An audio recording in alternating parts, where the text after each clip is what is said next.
Good morning, Lonnie B. Today is Tuesday, February 1st, 2022. Today for lunch, line 1 is pancakes and sausage, and line 2 is a hot ham and cheese sandwich. For your weather today, we will see sunny skies with a high around 60 degrees. Happy birthday today to Wlbn Messerby, Zoe Sadler, and Jaquez.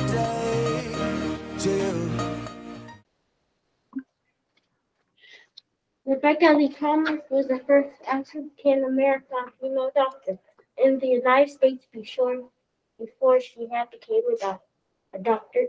She was a nurse for 8 years. She did such a great job as a nurse that doctors picked her to go to a school at New England Female Medical College. Before the Civil War forced her to leave before she was able to finish school. After the war, she had to finish school. Even after they took a scholarship to her, she worked hard to get other scholarships and finished the college. 1864, Rebecca Lee Coleman never gave up. She did many great things as a doctor that helped people who did not have money to see a doctor.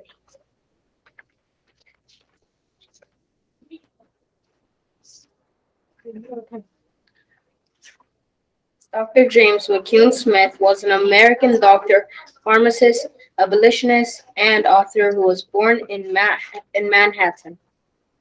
In 1837, he was the first African American to hold a medical degree, and he graduated at the top of his class at the University of Glasgow in Scotland.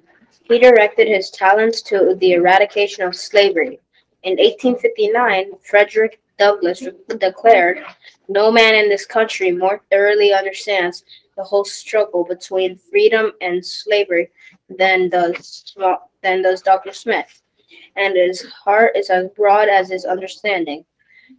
A prolific writer, Smith was not only the first African American to publish articles in medical journals, he also wrote essays and gave lectures refuting claims of African American inferiority and forecasting the transformational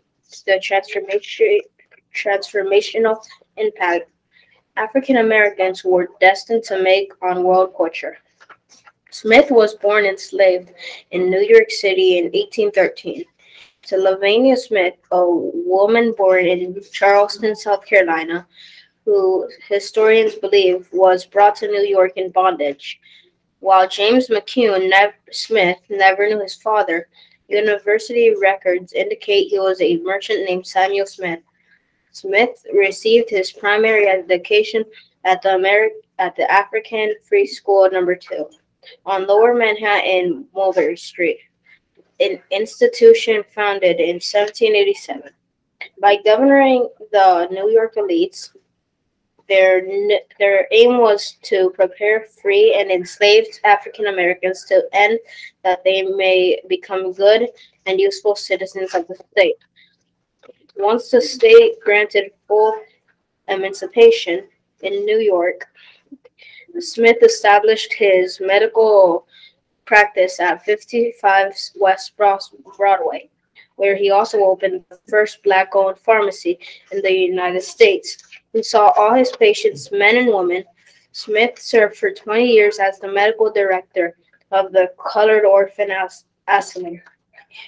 Smith made great improvements at the medical care at the institution, containing outbreaks of contagious diseases by expanding the medical ward to allow for greater separation and isolation of sick children.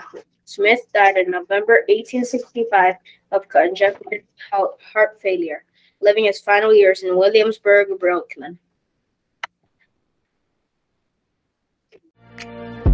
Please stand for the Pledge of Allegiance.